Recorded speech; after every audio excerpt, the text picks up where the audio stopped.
Before I start talking about this painting, I just want to say a big thank you to Tom Hicks for giving me permission to use the reference photo.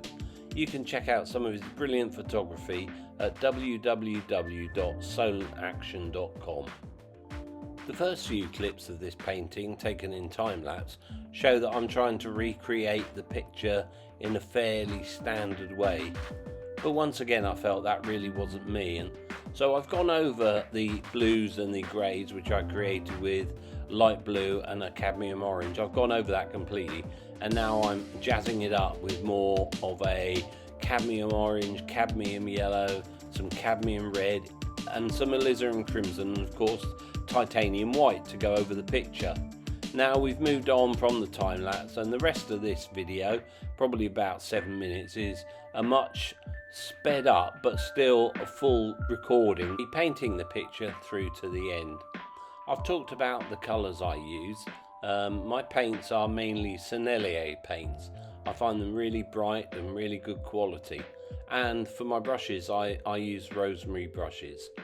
And for this picture I just wanted to do something a bit different, play around with the colours and see how it works out. And as I've probably said before, I'm an artist and I paint for the Mouth and Foot Painting Artists, the UK. We're about 25 artists in this country, and all of us artists paint using either a brush held in our mouth or a brush held in our feet. And the MFPA is not a charity, as a lot of people think, but it's a self-help group of disabled people, and we earn our living through our painting. And if you want to find out more about the paintings that we do and the products that we have on sale, why not go to mfpa.co.uk and have a look. I'm sure there's something for everyone's taste there. In the meantime, if you like watching these paintings and you want to know more, please subscribe to the YouTube channel. And also, if you've got any comments you want to leave in the comments section of these videos, please do. I'm really always happy to hear from you and answer any questions you might have. So you can see on the painting I created a very vivid sky of yellows, oranges and reds. And there's an out of focus piece of land on the right hand side, again using the cadmium red. And now I'm just sort of moving around the boat and putting in some extra highlights in yellow, making sure that the colour's nice and bright. And my intention is to paint the boat using the complementary colour of blues, so that I've actually got something that sort of clashes with the main part of the picture. And here I am now just starting to put some blues on the boat to try and get that complementary colour going. And if you look at the sea, you can see that I've used the darker red at the foreground and made the waves bigger. The darker red is to try and draw the eye in from the edge of the picture, and the size of the waves helps give it that perspective. And if anyone's watching this that is fairly new to oil painting, one of the standard tips also is to not make the horizon in the middle of the picture. Try and get it about a third or 2/3 of the way up. I'm also once again able to paint thanks to my remap easel, which I keep mentioning, but has really made a difference. Again, it's voice control, but if that doesn't work, I've got the buttons. If the Wi-Fi drops out, there are buttons on the box I can press. But anyway, back to the video and the painting, and you can see I'm starting to use some of the complementary blues to stand out against the sky. I've spent some time doing the hull of the boat, and now I've moved on to the sails. I've also put some titanium white in for the sea, so that you can see the waves crashing against the boat. And now I'm also using titanium white to pick out some of the boat. I don't want to pick it all out because it gets a bit too much detail, and the idea here is to try and simplify what I see and create a painting from that. For me, it's difficult to get outside and set up my painting and actually do some painting on plein air, but you know, I can work in my studio, and I know that using a photograph isn't always the best way, but sometimes it's the only way. And now I'm starting to try and pick out some of the people that are on the boat and some of the rigging and the masts on the boat.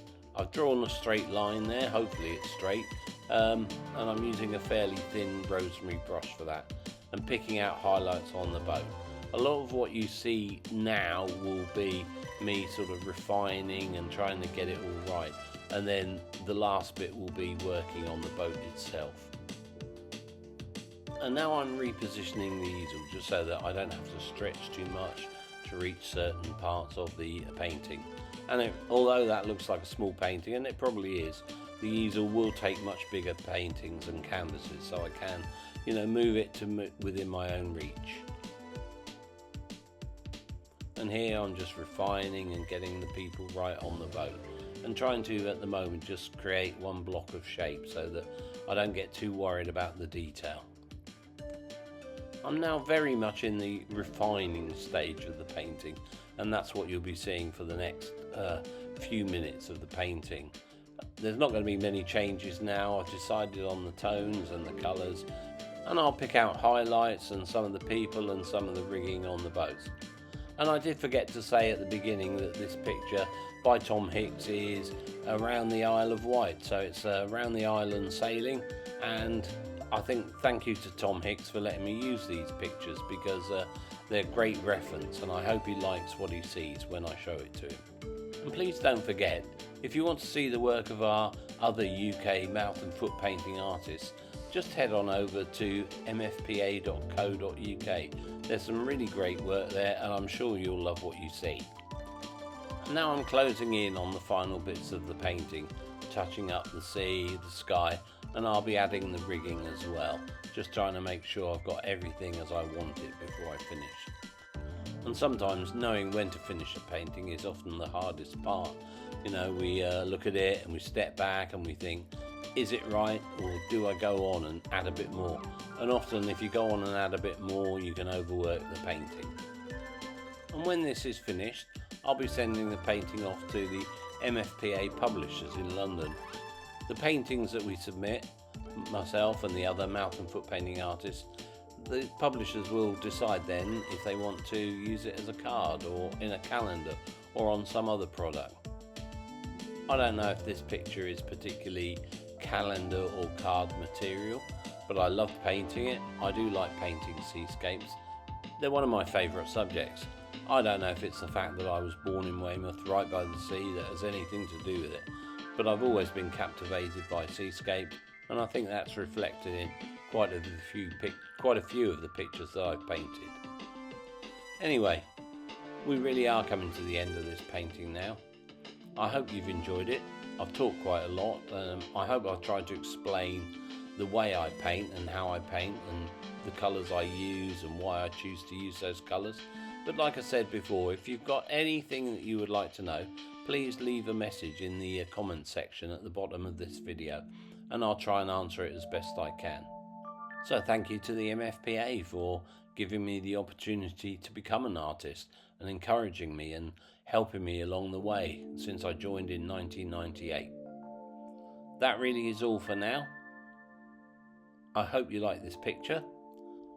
I believe that if you click on the bell at the top of my page, you'll be alerted when another video is out. Until the next time, bye for now.